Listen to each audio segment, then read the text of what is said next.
Introducing National Streaming Sports, live and on-demand sports talk programming that you can access 24/7. For the premier sports talk experience, tap into our Roku channel. Start your mornings with Mac and Jack covering all the weekend sports action.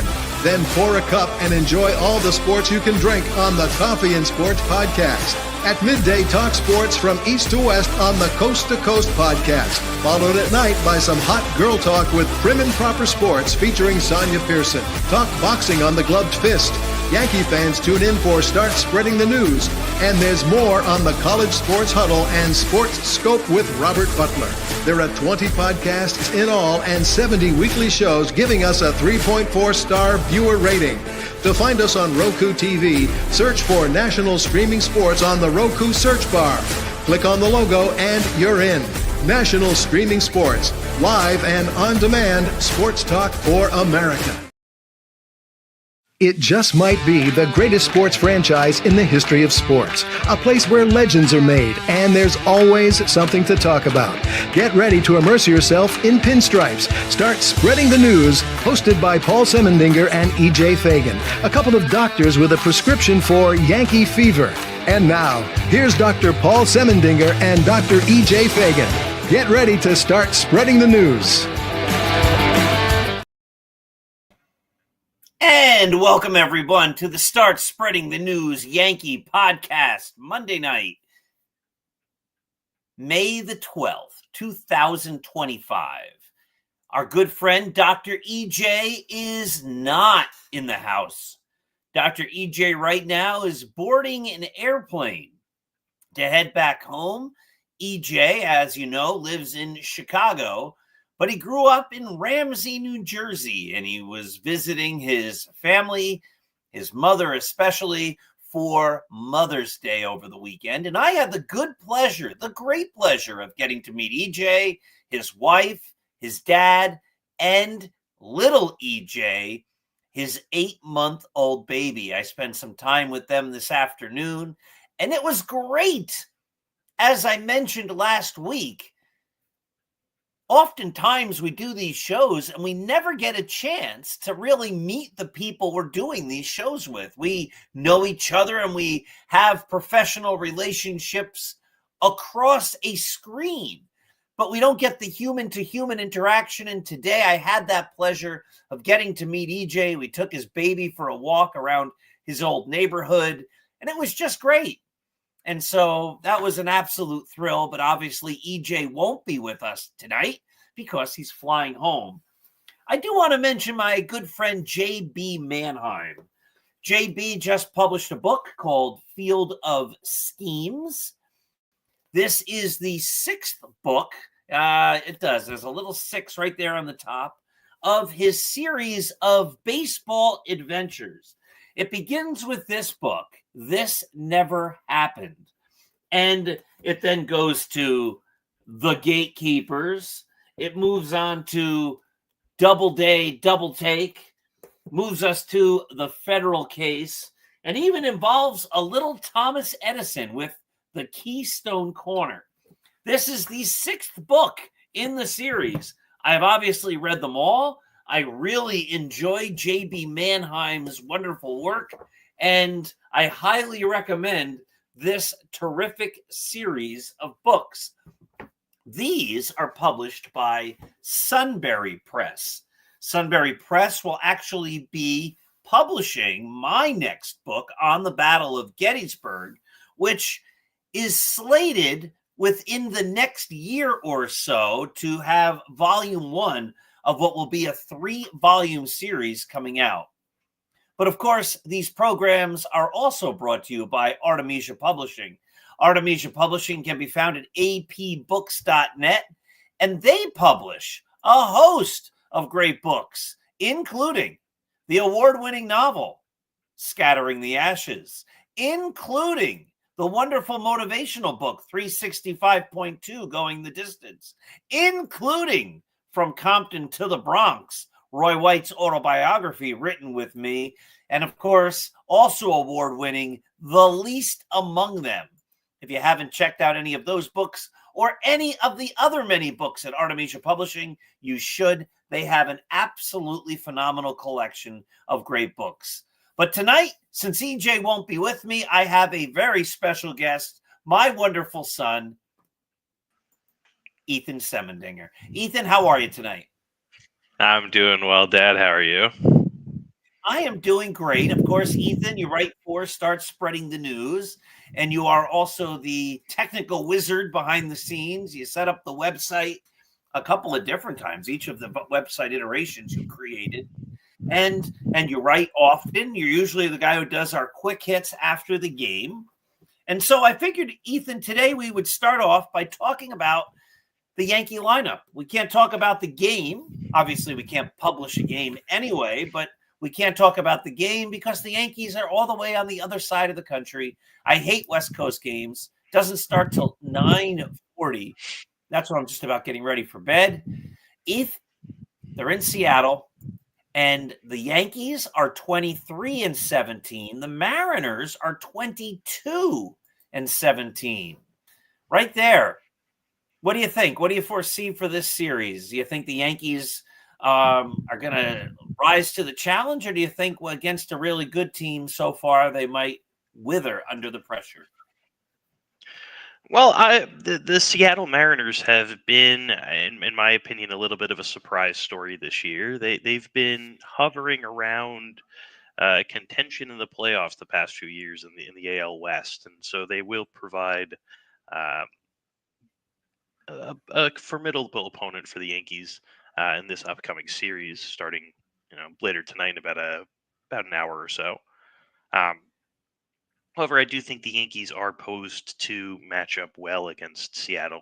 I feel like they typically do well. They're coming off a very good three-game series against the Athletics. I don't know what we're allowed to call them. Are they the Sacramento Athletics? I know officially you can only call them by their nickname at this point because they have a situation going on with getting a new field. But I think they're posed to do something well. They had a couple big games, one close loss that stings a little bit, but if you win every series, you're going to be obviously you're going to the playoffs. You're probably going to be one of the better teams each season if you're taking 2 out of every 3. All right, so let's look at the Yankee lineup, Heath. I'll mention the player, and you can then give me your impression of that player this year. We're going to start off Trent Grisham. He's hitting 276. His OPS plus is 175. What have been your thoughts about Trent Grisham this year? I'm seeing a lot online about how the Yankees never really traded for Juan Soto. That's the big thing this year with Trent Grisham having a little bit of an outburst, a little bit of a Matt Carpenter-esque type of season, potentially. Um, Obviously, he provides a very stable defense according to the metrics. However, if we remember back to their last game in Sacramento, he made a couple mistakes in the field. So he's I think he plays it a little bit too cool out there sometimes for his own liking. But with the offense, he can't deny what Trent Grisham has done this year has been absolutely fantastic. Yeah. I'm surprised his batting average.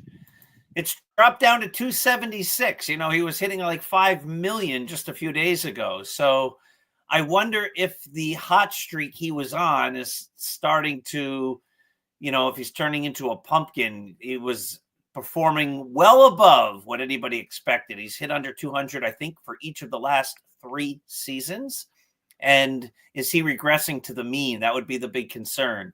The other big concern, Ethan, would be how much of a rope do you give him if he starts hitting like he's hit the last number of years? Occasional power and not getting on base a whole heck of a lot because he's hitting closer and closer to 200. At what point do you pull the plug and say, we got the most we could out of him, and now it's time to not let him play a whole lot anymore? What do you think? I think it becomes a serious consideration.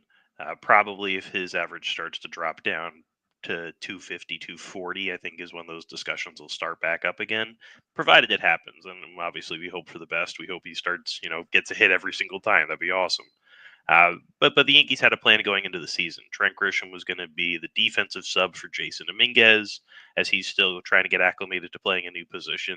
And I see it online a lot. I read a lot of articles, and people say, "Oh, you could just easily switch any outfield position." I did it the other week in a baseball game, and luckily we have the privilege of playing on a team together. But I typically play out in left field. I was put out in right field for an inning or two a couple weeks ago, and the balls just come off the bat different out there. And obviously, I'm not a professional. I don't do this for a living. I haven't had 8 million innings in the outfield, but it's a tough adjustment to make. And so I give a lot of credit to the guys who can just freely move in between outfield positions, outfield spots. But I think, yeah, if Trent Grisham ends up going down to about 240, I think that's when you're going to start seeing those discussions really start eking their way Okay. back into conversation. Number 2 batter in the Yankee lineup is Aaron Judge. He's at 409. And we talked about Aaron Judge a little bit on the Dr. Sem show on Saturday. You were my special guest. Can words describe what Aaron Judge is doing this year? Or is he now to the point of words? He's priceless. Words can't even describe how great he is. Words cannot describe how great he is. I have been a noted Judge skeptic. If anyone has had the opportunity to talk to me the past 2 years, I've always loved Judge. I think he's a great player. I think he's a tremendous talent, but I was always skeptical. Is the contract going to age well?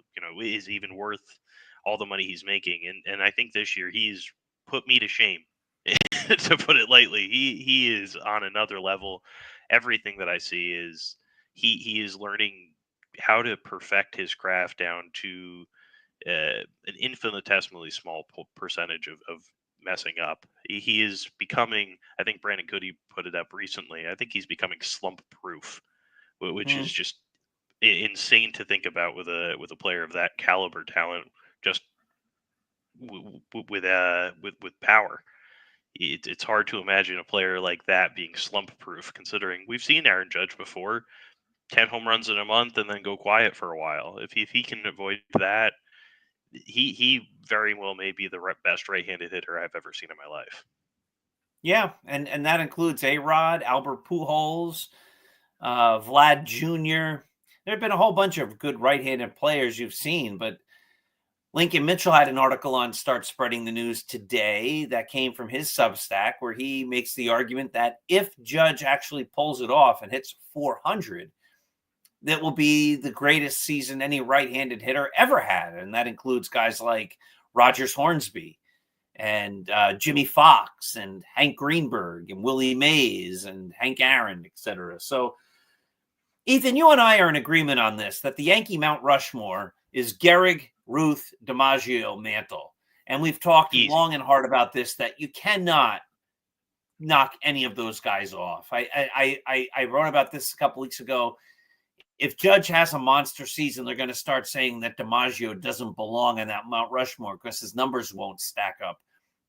But he lost 3 years to the war. He retired young. And I think sometimes we forget, or we never learn, or we don't quite understand the historical impact of certain players. And DiMaggio was so legendary. He was bigger than the game. And for that reason alone, he has to stay on that Mount Rushmore. He also played 13 seasons. I was thinking he was in 10 World Series. The Yankees won 9 of them. You could check the numbers, but I'm basically pretty close on all of that. Judge has never played on a World Series championship team. He made it to one World Series and he didn't perform. So we hope that all changes. Do you see a scenario where Judge can get on that first Mount Rushmore? And if not, is he on the second Yankee Mount Rushmore by this point? I think the history of the Yankees is unmatched in terms of professional sports. I'm a big hockey fan. I'm a big football fan. I'm a huge baseball and obviously a huge Yankee fan. But I don't think any team compares to the Yankees with just the history. Not only the players, just the history and the legacy that these guys have produced. Babe Ruth is obviously maybe the best player of all time. Lou Gehrig has arguably stats that are very, very comparable to him.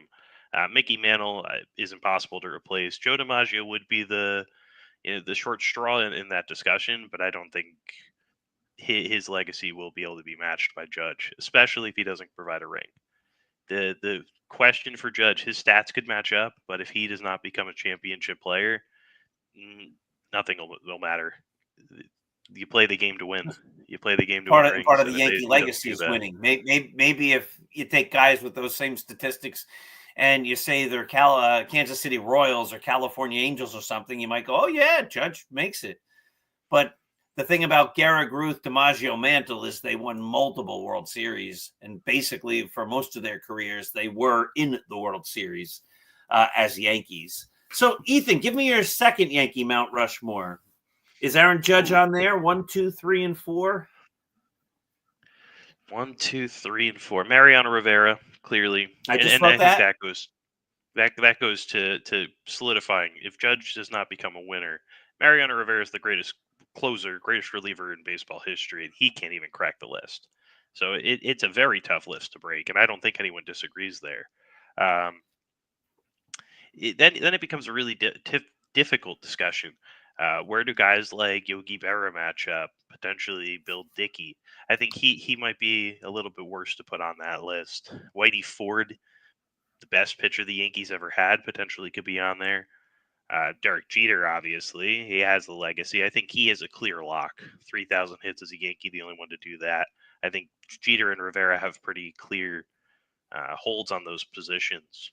The real question becomes: does Yogi Berra make it?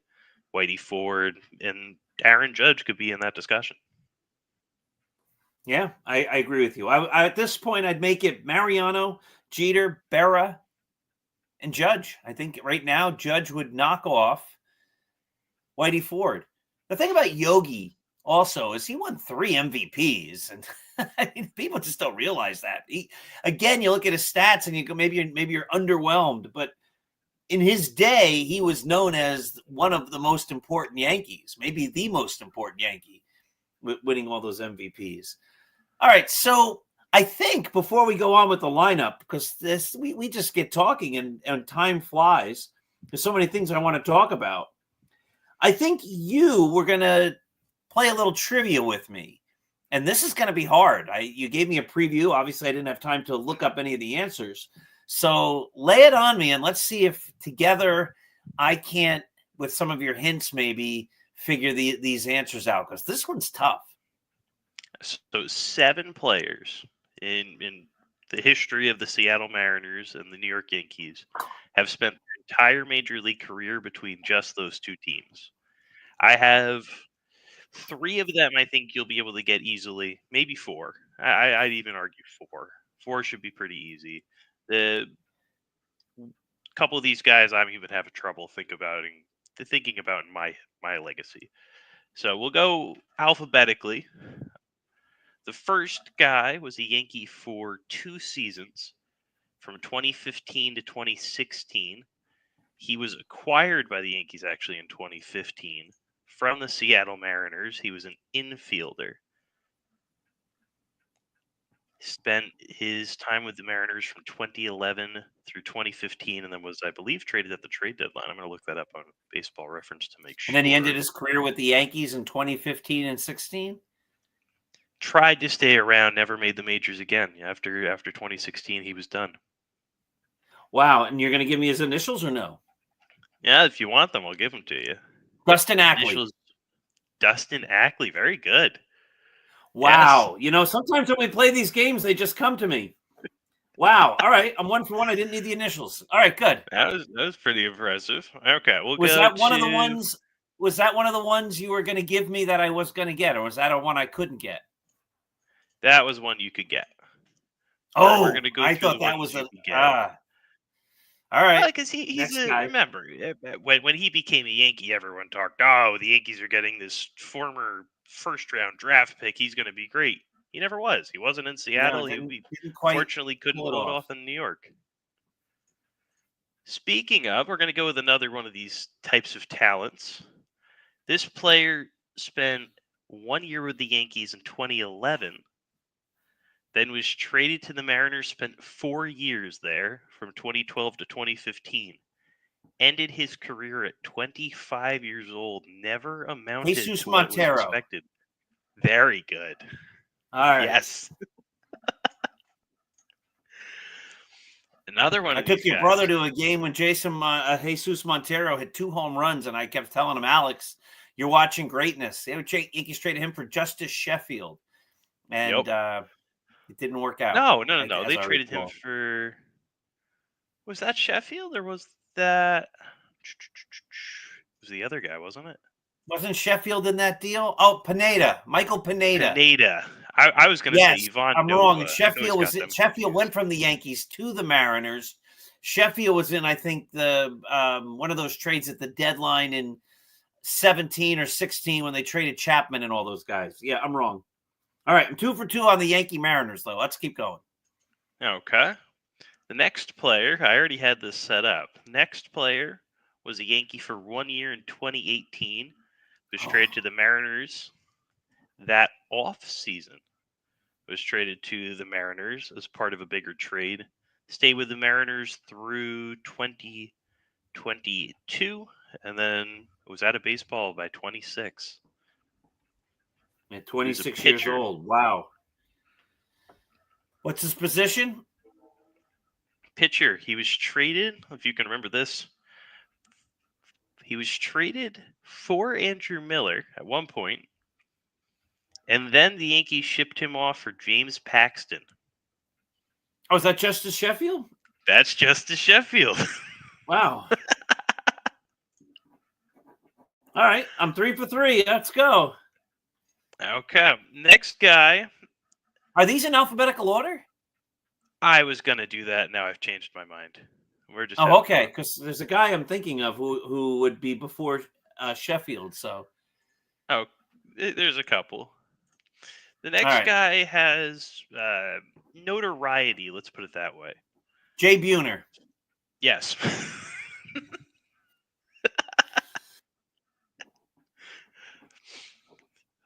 Traded that for was Ken pretty Phelps. easy. I remember that. Ken Phelps, when the Yankees traded for him, nobody remembers this, had a home run ratio per at bat that was like second only to Babe Ruth in baseball history or something. Jay Buhner could hit bombs. Ken Phelps could hit bombs, and Jay Buhner was a kid.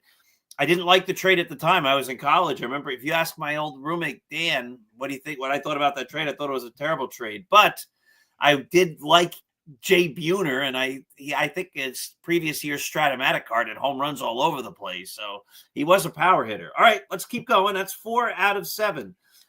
I'm more than halfway there. I've crossed the Rubicon or whatever. I think you're gonna have a very tough time from here. Okay. All right. But one These other are the player 3 I hard think ones. you could get. First guy, pitcher, pitched 17 games with the Yankees in 2015. Oh, Was my out God. of baseball for a number of years. Played 2 years with the Mariners from 2018 and 2019. Totaled 34 innings across those 3 years. All right, you got to give me his Pitcher. initials. NR. Nick You're never gonna Ramirez. get it. Nope. That's His name was Nick. I'll give you that. If you can remember him, I'll be impressed. Nick Runfield or Rumbelow. Rumble. Oh my good. Yes, Nick Rumbelow. It's amazing. Believe it or not, All right. speaking of recent who the Yankees played against, when the Yankees traded him to the Mariners, they got J.P. Sears, who they just played against out in Oakland. Also, Interesting. Lon All right. Then, if you remember him. Okay. Last one that's reasonable for you, I think. Another pitcher. He pitched between 1978 and 79 with the Yankees. Then pitched from 1980 to 1986 with the Mariners. He was a starting pitcher. Jim Beattie? Jim Beattie, very good. Yes. Became a great general manager for the Mariners and didn't like dealing with the Yankees because he didn't feel the Yankees treated him well. Oh, All right, last one. 2 more. Oh, that was 6. There's 8. There's 8. Oh, I got the number wrong in our That's okay. pre-conference. This is good. So far, I'm 6 out Okay. of 6. You're not going to get these. I'm warning you now. Okay. First guy played 1 year with the Yankees in 1976. Okay. Then spent three years with the Mariners after that, from 77 to 79. His listed position starts with designated hitter, then third base and first base. There's not much to say about this guy. 9 home runs in 3 years, 81 games played, 58 of them as a DH. All right, give me his initials. I'll get it. Okay, his initials are JB. Maybe I won't get it. You're never going to get this one.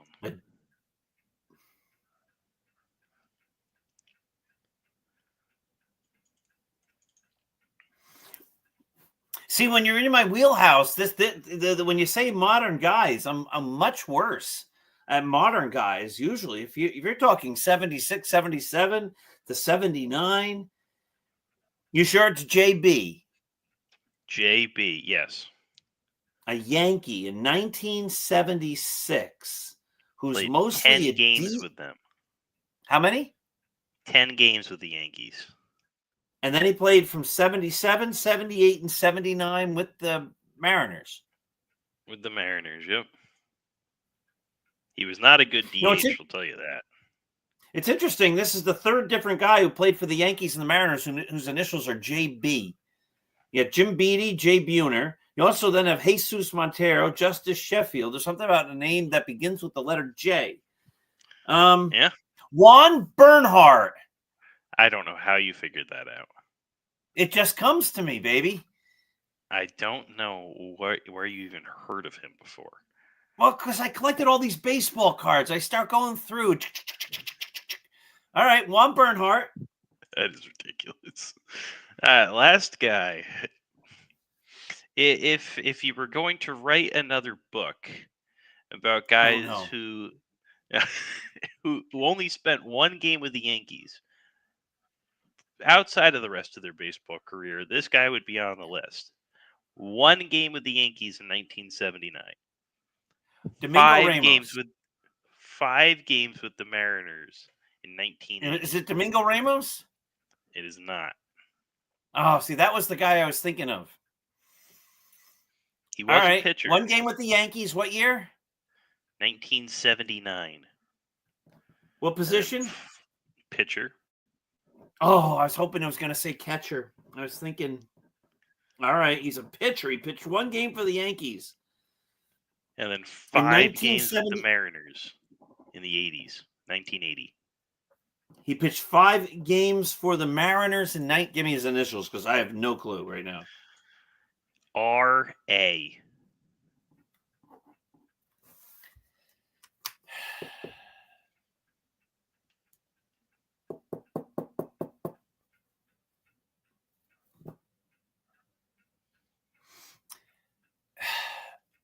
Boy, there was a guy who played for the Blue Jays named Doug Ault, A-U-L-T.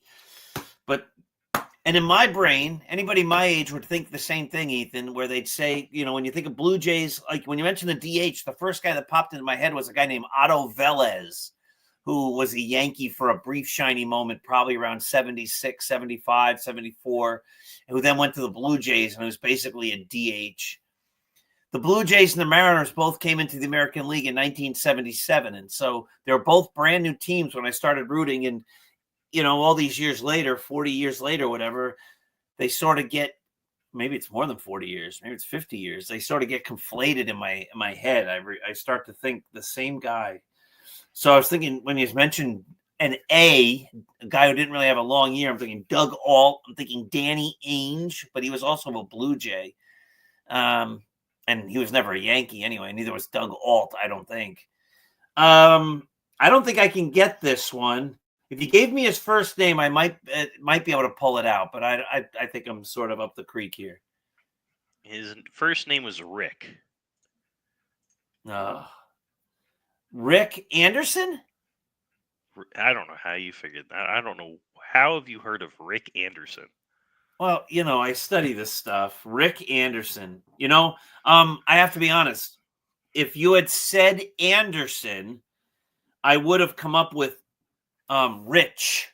I in my head his name would have been Rich. I did not know his first name was Rick. I thought it was Rich. Oh, his real first name was Richard, but Baseball Oh, Reference has him as Rick. So it's interesting. I wonder if his baseball card. I can sort of picture a 79 or an 80 baseball card. He might have been on a. I'm thinking he was on the Yankee. Rick Anderson. All right, look this up while I'm going to talk a little bit, and you could look this up, and then I'll look it look up. up and baseball card. I think he was on the 1979 Yankee Future Stars card. Now I'm starting to come back to me. Or 1980 Rick Anderson baseball card, Yankees. 3 guys are pictured on the baseball card. Let me go to Trading Card Database. That's a pretty good. Yeah, reference here. that's a great baseball site. Rick Anderson. Was he on a rookie card with 2 other guys?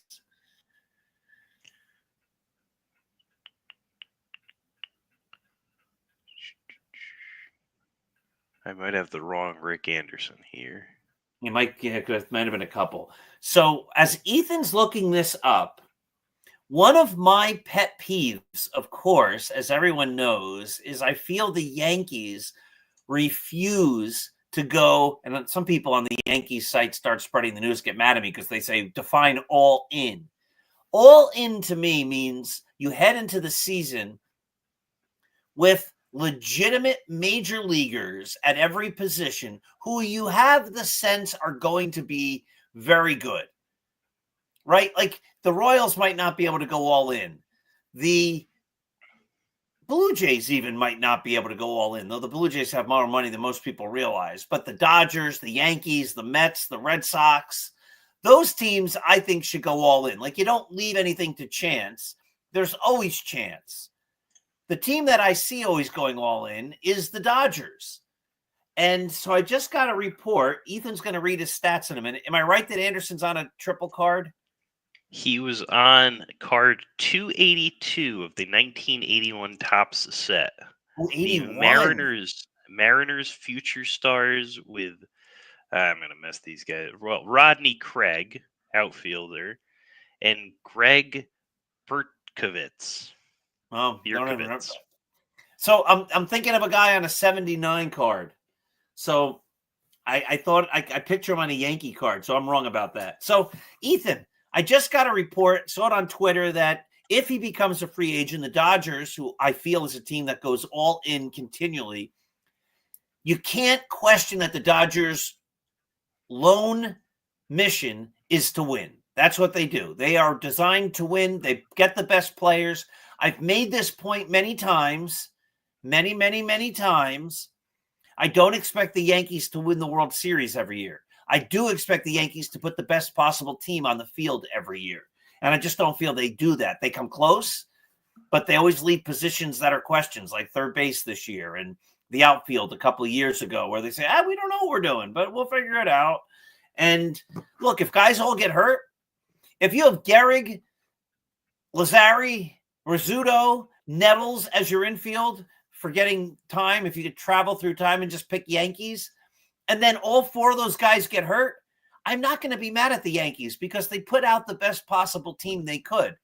But when you put out, I don't know, Josh Donaldson, who you don't think is going to have a good year because he's 107 years old, and Troy Tulowitzki as your shortstop or whatever, like, you're not going all in. I'm sorry. You're just reaching. So anyway, the Dodgers are saying, or there's reports that if he becomes a free agent, the Dodgers are going to go hard for Kyle Tucker. So give us Kyle Tucker's numbers right now, Heath. Well, Kyle Tucker currently with the Chicago Cubs is hitting a triple slash at 269, 379, 531. a 910 OPS with a 156 OPS plus. Home runs? All those numbers are above his career average. He has 10 home runs in 41 games, positive 1.4, 1.5 baseball reference WAR. All right. So, how old is he? He will be 20. He's 28 this season, so he'll be signing a contract starting in his age 29 season. All right. So, how do you feel about Kyle Tucker going to the Dodgers? I wouldn't be shocked. Like you're saying, the Dodgers are willing to spend money, and when it doesn't work, they're willing to eat money to get rid of players to go out and spend more money. It's their philosophy is the more we spend, the more we'll make, because we're only going to get the best players, and if they're not doing what we need them to do anymore, we'll get rid of them. We'll pay for it. We'll pay luxury tax. Doesn't matter. And Kyle Tucker is one of those players who is an underrated star. You don't hear up until last year when rumors were flying around he would be traded. You don't hear a lot about him. A lot of that would have been he was hidden in Houston behind the likes of Jose Altuve. Jordan Alvarez had a breakout year. Alex Bregman, Carlos Correa. Yeah, they had a lot of talent on that team to hide him. And when he was rumored to be on the chopping block, on the trade block, people started to notice how good he had been, how consistently good too. And this would be the exact type of guy that any team in baseball would pine after, and the Dodgers getting him would be a no brainer. He makes sense anywhere. I was all on the Yankees idea, or all on the board that the Yankees should have gotten him this offseason. I thought him, along with Cody Bellinger, would have been a perfect offseason, even with Jason Dominguez. Uh, I felt like there was a real way that could have worked well for the Yankees. I agree. I'm just looking at these Yankee Future Stars cards. It was Brian Doyle, looks like Dennis Worth, and Dave Racich in 79. And in 80, it was Bobby Brown, looks like Brad Golden. It's a very tiny picture I have here. And I think a guy named Darrell Jones. So, yeah, Rick Anderson was not on that card. I was just thinking about it as you were talking. All right, so let's say that the Yankees are in play for Kyle Tucker. And let's say Jason Dominguez has arrived, because it's looking like he might have. You've got Judge and right.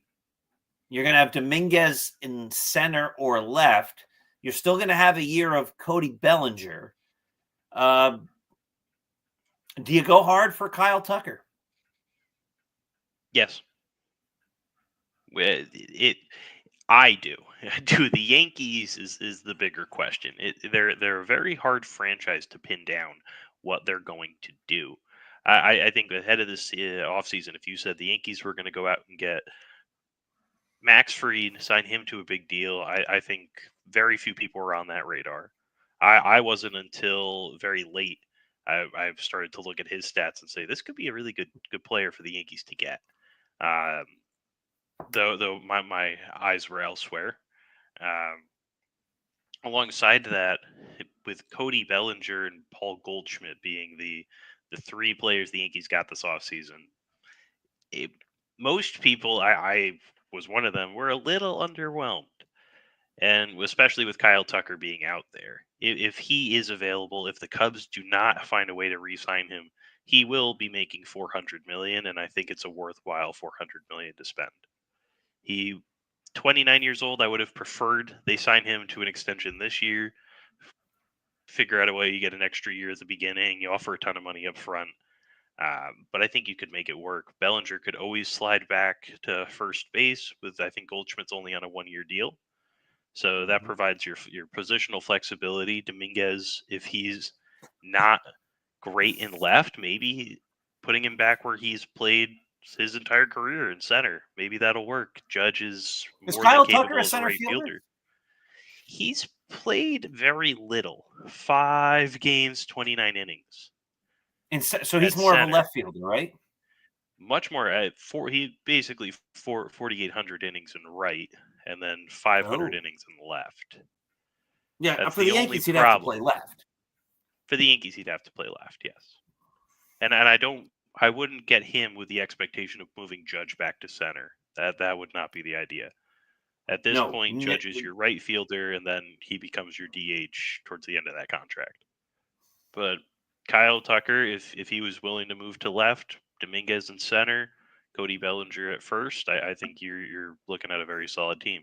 And who even knows if Cody Bellinger is going to return? If he is able to have a great season, it's been a little low at the average so far, but if he's able to start performing, he very well could opt out. he could. Yes, he could. I'm trying to look at the Yankee lineup here, what it might look like next year. I don't think we know what's going to happen at third base. And if we had Kyle Tucker, he's a lefty. That's why So I want him. and I guess you have Ben Rice as well. So here would be the problem. You don't have only two right-handed hitters at this point. You have Wells, Bellinger, Chisholm, Tucker, and Rice. 5 lefties, all pretty good. You have a switch hitter in Dominguez. 1, 2, 3, 4, 5, 6, 7. 1, 2, 3, 4, 5, 6, 7, 8. We don't know who plays third base. But the only two right-handed hitters are Volpe and Judge. Are the Yankees going to be two, if they get Kyle Tucker, two left-handed? Is that possible? I think and this may be a flawed philosophy. I know I have some crazy ideas, but I think to win as the Yankees, you focus on two things: lefty pitching and lefty batting.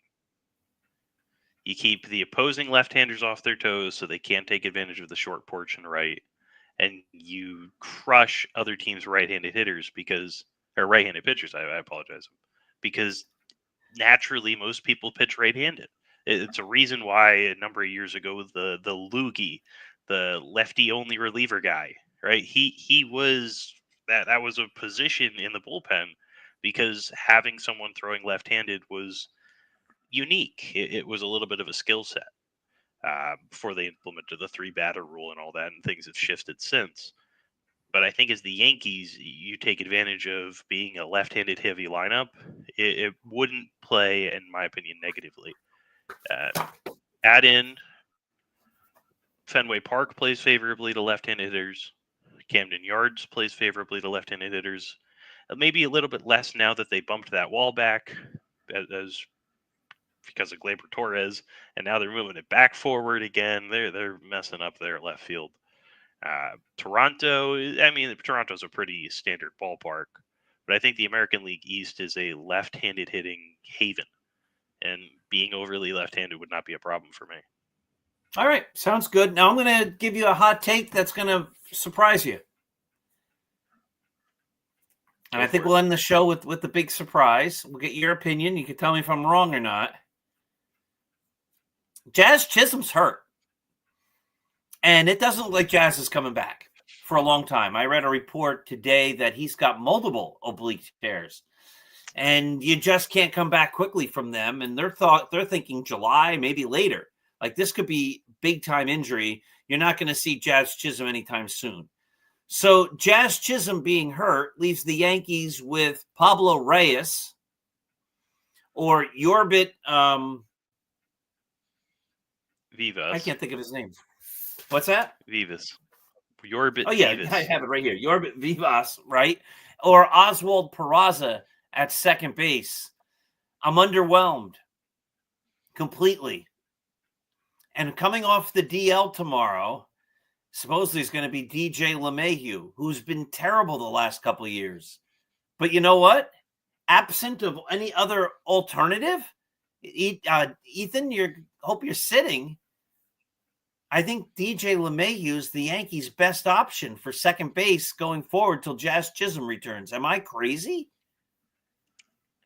I don't think you are. It's a crazy thing to say after what we've seen the past few years with DJ LeMahieu. And I was, and you can attest to this, when he was a Colorado Rocky, I wanted him to be a Yankee. I wanted him and Nolan Arenado on the Yankees the next day. Arenado, that dream almost was realized this offseason, which would have been very funny to see that ultimately happened for me 10 years ago now, when I would have been middle of my teenage years. Uh, but when he first came over to the Yankees, it was underwhelming. Again, it wasn't the move we wanted to see. There were bigger names out there. Brian Cashman makes a sneaky little move to get DJ LeMahieu, and he ended up being great. I think a mistake for the Yankees was re-signing him to a long-term deal. You can argue they gave him extra years to bring the average salary down. I don't think that really matters. They're the Yankees. They can. They're spending more money to keep yearly salary down a little bit. It doesn't matter much. I think it was a mistake re-signing him. I mean, if we look at his numbers last year, 204, 269, 259, a 527 OPS, and a 52 OPS plus. Is The year abysmal. before that, the year before that he was close to league average, a 96 OPS plus. The year before that, a 110. Year before that, 97. Then the 2020 was his breakout season, and That was 2019 last was good too. year, But but again, he only played what 54 games that year. 50 games, yeah. You're looking, and that's 5 years ago now that we're looking at DJ being otherworldly. But if the alternative is Oswald Peraza, who's supposed to be a defensive wizard, who maybe it's my luck, I see him make a mistake every time I play, every time I'm watching him. Pablo Reyes, who's a journeyman type of guy, is just sticking around and found himself into a situation that is seemingly working, not just to keep him in a major league uniform. Uh, Yorbit Vivas is obviously a call up because Chisholm's hurt. DJ LeMahieu might be the best option just because of the experience. He seems to be a well liked guy in the clubhouse. I'd roll the dice. I was looking at his stats. I saw the similar report in his rehab and against minor league opponents. Obviously, you'd expect a proven major leaguer to hit well, but he's 12 for 27. One home run. We never expect much pop from him. 4 RBIs, hitting 444 with a 1093 OPS. It obviously we wouldn't expect that, but maybe he can do it. You got to be hopeful at least. All right, so if the Yankees get DJ and they bat him in the lower part of the batting order, don't bat him leadoff. He's no longer a leadoff hitter. Don't bat him in the middle. He's not that guy anymore. But if he's your number 8 or number 9 hitter, I'm okay with it. I think he's the best of a bad group of players. Your best bet's going to be DJ. At least he had done it once or twice in his career. A couple times. He won a batting title and things like that. And he's at a year and a half that was great for the Yankees, the half year being 2020 when he hit like 360 or something like that. Of course, it was the COVID year. It wasn't a long year, but he did it. And he got that big contract, which I spoke out against continually that offseason and ever since. But most people would think you do not want to see DJ back, do you, Dr. Sam? And I would say, you know what? I do. I think all things being equal, I didn't want him to come back. But I think there's a lot of worse alternatives for the Yankees. And so, DJ, I hope you can turn back the clock. Hey, Ethan, you know what? I'd like to meet you soon and watch the Yankee game. How does that sound? That would be a good idea. All right, so I'll tell you what. I'll meet you in the living room. We'll put the ball game on. It just started. Sounds like a plan. All righty, thank you for joining me, everybody. Thank you for watching. This has been the Start Spreading the News Yankee Show. Remember to come to startspreadingthenews.blog every single day. We have articles at 6, 10, and 2 every single day, plus the game thread. And then the quick hit after the game, though we don't always do a quick hit after the West Coast games because they end way early in the morning often. But I'm writing the game summary for tomorrow morning, so I'm probably staying up all night. Oy vey. So Oy this vey. is what happens. I got a job to go to. I got to teach the kids. So I Yes, try you to do the do. quick hits. Not on the West Coast.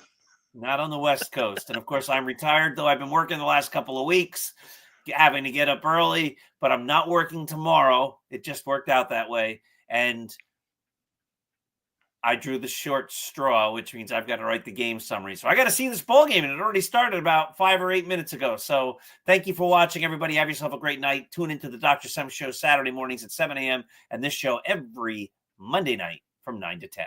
Have a great night. Introducing National Streaming Sports, live and on-demand sports talk programming that you can access